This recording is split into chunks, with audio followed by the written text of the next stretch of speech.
Vous êtes déjà passé devant un miroir le soir et vous voyez un truc bouger du coin de l'œil dedans, mais vous vous dites que c'est seulement votre esprit qui vous a joué un tour? Et si je vous disais que ça pourrait être le fantôme d'une vieille dame mélancolique qui serait en train de vous observer?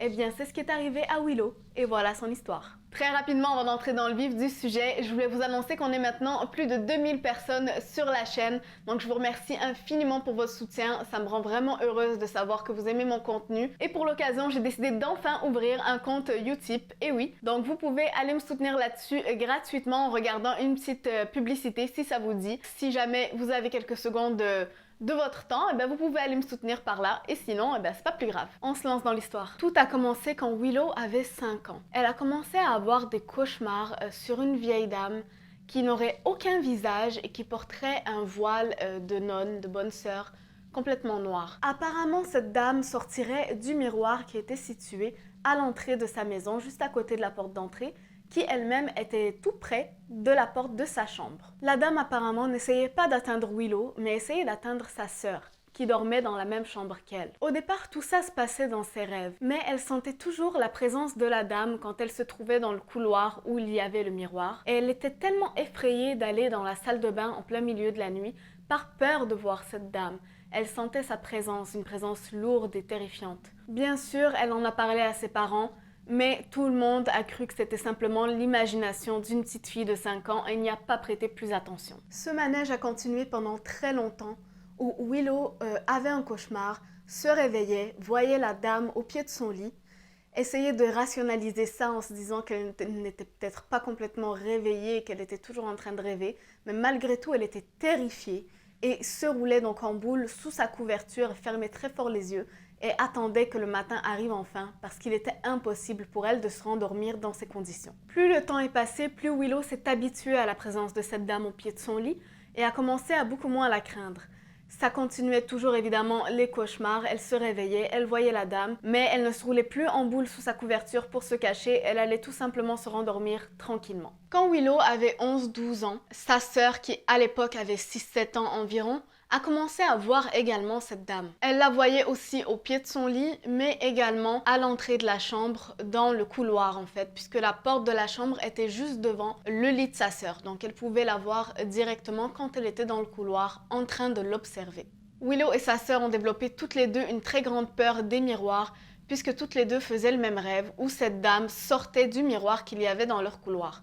Et elles sentaient en plus sa présence quand elles s'approchaient de cet objet. Mais elles n'avaient pas seulement peur des miroirs. Elles ont commencé à dormir avec la porte fermée parce qu'il était préférable pour elles d'être complètement dans le noir que de voir cette dame. Elles ont commencé à bannir les miroirs de leur chambre et même la télévision parce que lorsqu'elle était fermée, sa surface était réflective. Donc elles avaient vraiment une peur panique que cette dame puisse entrer dans leur chambre par quelque moyen que ce soit. Toute surface qui ressemblait à un miroir était bannie. Ce qui est étrange, c'est que quand la sœur de Willow a commencé à avoir ses cauchemars et à voir cette dame, Willow, elle, a commencé à les avoir de plus en plus rarement. Elle nous explique que depuis cet âge-là où elle avait environ 11 ans, elle a eu encore peut-être 4 ou 5 rêves de ce type, alors qu'elle a maintenant 21 ans. Donc c'était beaucoup plus espacé et beaucoup plus rare. Sa sœur, à l'heure d'aujourd'hui, ne se souvient pas avoir eu de cauchemars récents, mais Willow l'entend souvent parler dans son sommeil quand elle dit des choses comme « Laisse-moi tranquille, ne t'approche pas de moi, ne me touche pas, arrête de me regarder ». On dirait vraiment qu'elle parle à cette dame qui essaierait de l'atteindre encore une fois dans ses rêves.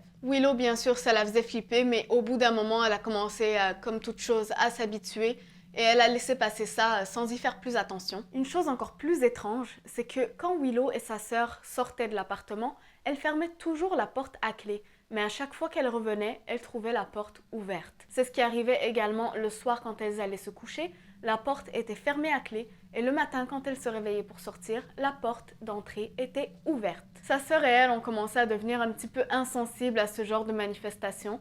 Elles ont même commencé à rigoler entre elles en se disant la pauvre, la vieille dame, elle n'a pas de compagnie, elle cherche juste des gens avec qui passer du temps, elle se sent seule, etc. Au bout d'un moment, elle et sa sœur ont commencé à un petit peu oublier ça et à mettre ça de côté. Willow elle-même ne vivait plus à temps plein chez ses parents. En fait, elle vivait la moitié de l'année chez son copain qui est dans un autre pays. Donc elle voyageait pour vivre là 6 mois dans l'année. Et 6 mois, elle revenait vivre chez ses parents.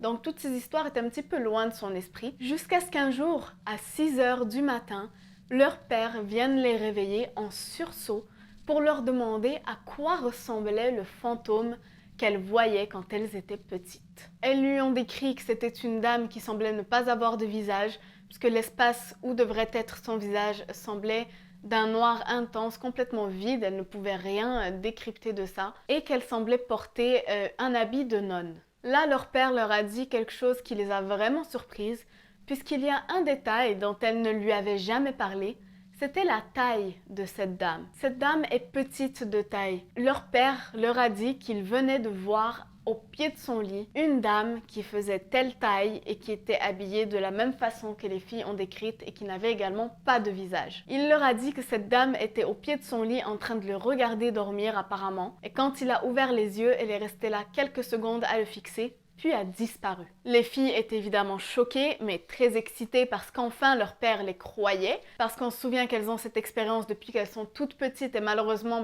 personne ne les croyait jusque-là, parce que c'est le genre de choses, il faut l'avouer, qu'on peut croire la plupart du temps seulement quand on le vit nous-mêmes. Comme on dit, il faut le voir pour le croire. Mais dans ce cas-ci, leur père l'a vu et donc les a crus. Les filles, fortes de leur expérience, lui ont dit de simplement fermer la porte de sa chambre et de se détourner des miroirs qu'il y avait dans sa chambre et qu'elle ne devrait plus trop l'embêter. Mais leur père leur a dit qu'il allait simplement casser en 1000 morceaux ce miroir et s'en débarrasser. Willow, elle, était un petit peu inquiète. Elle lui disait, si jamais tu casses le miroir, on ne sait pas ce qui va se passer. Elle ne voulait pas qu'il s'en débarrasse forcément, mais lui a dit, ok, on va pas le casser en 1000 morceaux, mais je vais le jeter dans les poubelles le lendemain, on va s'en débarrasser tout simplement. Sauf que cette nuit-là, leur père a vécu quelque chose d'encore plus terrifiant. Il s'est réveillé en hurlant de terreur parce qu'il avait senti quelqu'un ou quelque chose grimper de son côté du lit, essayer de lui agripper les jambes et de les tirer, et quand il s'est réveillé, il a vu une ombre au-dessus de lui en train de maintenir une pression sur lui, et quand il a commencé à hurler, cette ombre a disparu.